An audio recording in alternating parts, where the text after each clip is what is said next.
What is a function in mathematics? A function in mathematics is a special relationship between inputs and outputs where each input has exactly one output.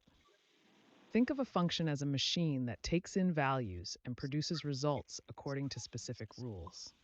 For example, a function might multiply the input by 2 and then add 3. If we input 2, the function outputs 7.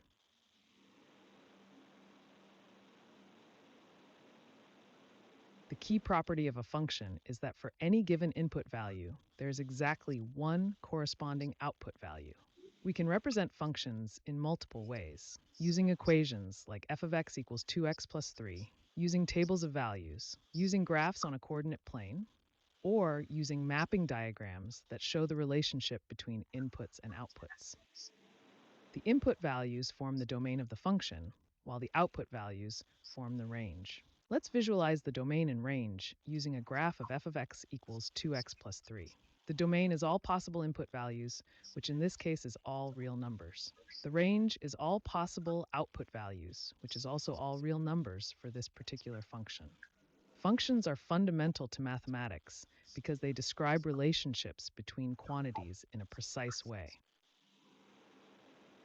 To determine if a relationship is a function, we use the vertical line test. A relation is a function if every vertical line intersects its graph at most once. If any vertical line intersects the graph more than once, then it's not a function.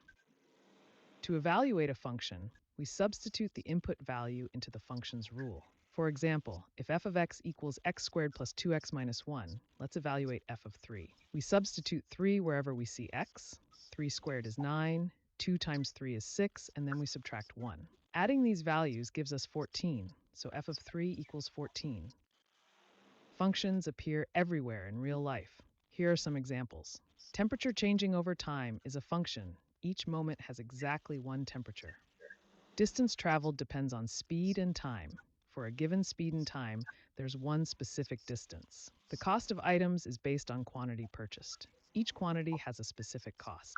Understanding functions helps us model and predict relationships in many areas of life. It's important to understand that f of x notation doesn't mean f multiplied by x. Instead, f of x represents the output value of function f when the input value is x. You can think of a function as a machine that takes an input and produces a specific output.